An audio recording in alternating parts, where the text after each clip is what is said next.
అయితే consulting company concept అన్నది ఆమెకు అర్థమైందా కాలేదా నాకు తెలియదు. కానీ ఆమె చేసిన ప్రచారం ఏంటంటే, ఆమె కన్సల్టింగ్ కంపెనీ అంటే నార్మల్ గా కన్సల్టింగ్ కంపెనీ ఎంప్లాయీ అన్నది వేరే దగ్గర పనిచేస్తారు, కన్సల్టింగ్ కంపెనీ దగ్గర పనిచేయరు.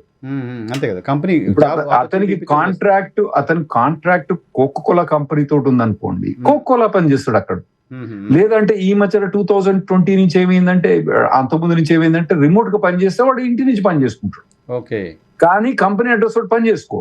ఓకే. అయితే నార్మల్ గా ఏంటంటే మేము ఎప్పుడు రికమెండ్ చేసేది, నువ్వు H1B ఫైల్ చేసేటప్పుడు మాత్రం కంపెనీ అడ్రస్ బిజినెస్ ఉండడం బెటర్ అని చెప్తాము. కాకపోతే సరే ఇతను కొద్దిగా తప్పు చేసి ఉండొచ్చు, అంటే లీగల్ గా అయితే అక్కడ ఏం తప్పు కనబడలేదు, అతను చేసిన తప్పేం కనబడలేదు. అంటే నేను ఆ కంపెనీ జెన్యునా అదే కదా అని నాకు తెలియదు ఆ విషయం.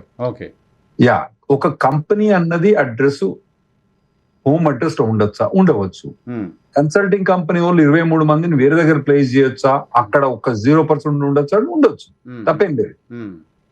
దాన్ని వైరల్ చేసి దుమానం చేస్తే అక్కడ ఉన్న attorney general, Texas attorney general, ఒకటి ఏంటంటే H1B అన్నది ఫెడరల్ లా, స్టేట్ లా కాదు, అతనికి రైట్ లేదు.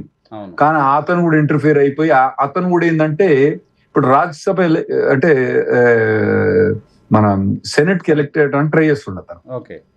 ఇక ఇది మనం ఒక పంచింగ్ బ్యాగ్ మాదిరి తయారైపోయినాం మనం. వీళ్ళని దెబ్బ కొడితే మనం ఎలక్ట్ కావచ్చు,